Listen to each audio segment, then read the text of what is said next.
12 ज्योतिर्लिंग की 12,000 किलोमीटर की राष्ट्र विजयी पद यात्रा पूर्ण कर परम पूज्य संत श्री श्री 1008 श्री नर्मदानंद जी महाराज की राष्ट्र विजय यात्रा आज सेलाना नगर में पहुंची। यात्रा गंगोत्री से प्रारंभ हुई थी।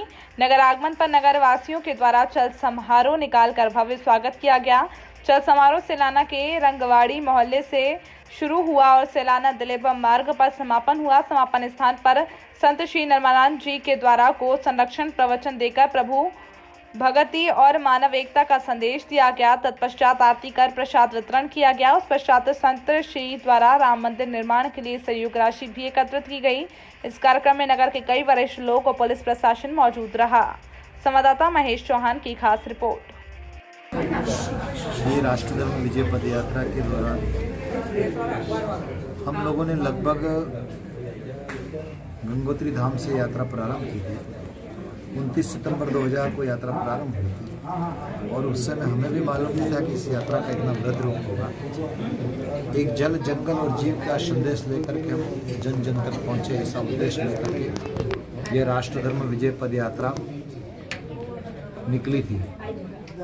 उस यात्रा का उद्देश्य एक ही था, जल का कैसे संरक्षण कर सकें, पर्यावरण शुद्धि के लिए इस पृथ्वी पर वृक्षारोपण कितना जरूरी है और गौ माता का संरक्षण कैसे हो। गौ पालना बात की बात है, लेकिन पहले यदि गौ माता का रक्षण का उद्देश्य जन जन तक लोगों को समझ में आए कि गौ माता हमारे जीवन में कितनी उपयोगी है और गौ से हमारे को क्या क्या लाभ है।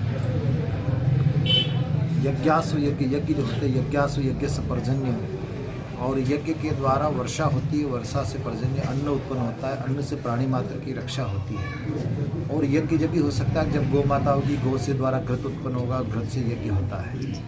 1 किलो गाय का घी यदि हम अग्नि के अंदर आहुति देते हैं तो जितनी कृत्रिम ऑक्सीजन, 1 टन ऑक्सीजन हमको कार्बन डाइऑक्साइड को एब्जॉर्ब करती है, उतना 1 किलो गाय का घी जो है हमको ऑक्सीजन को शुद्ध ऑक्सीजन करने में कामयाब होता है।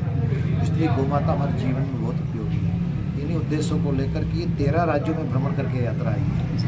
उत्तराखंड, उत्तर प्रदेश, बिहार, झारखंड, उड़ीसा, छत्तीसगढ़, तेलंगाना, आंध्र प्रदेश, तमिलनाडु, कर्नाटक, महाराष्ट्र, गुजरात और मध्य प्रदेश में प्रवेश हुआ। इस यात्रा के दौरान काफ़ी हमारी संस्कृति जो है वो अनेक राज्यों में, जो अलग अलग भिन्न भिन्न राज्यों में संस्कृति से होने का, वहाँ की जनता से बात करने का सौभाग्य, हमारी संस्कृति जो है आज विभिन्न एक होकर के भी अनेक भाषाओं में बटी हुई है। तो संस्कृति से हमको जानकारी और वहाँ की जो हेडमास्टर है, वहाँ के जो लोग हैं, उनको क्या पसंद है। जैसे साउथ में जाते तो भोजन वहाँ का चावल ज़्यादा है, उड़ीसा आदि दक्षिण भारत के जितने प्रांत हैं वहाँ चावल प्रधान है, लेकिन उत्तर भारत में जैसे ही आते हैं तो यहाँ अन्न में जो है गेहूँ प्रधान हो जाता है भोजन।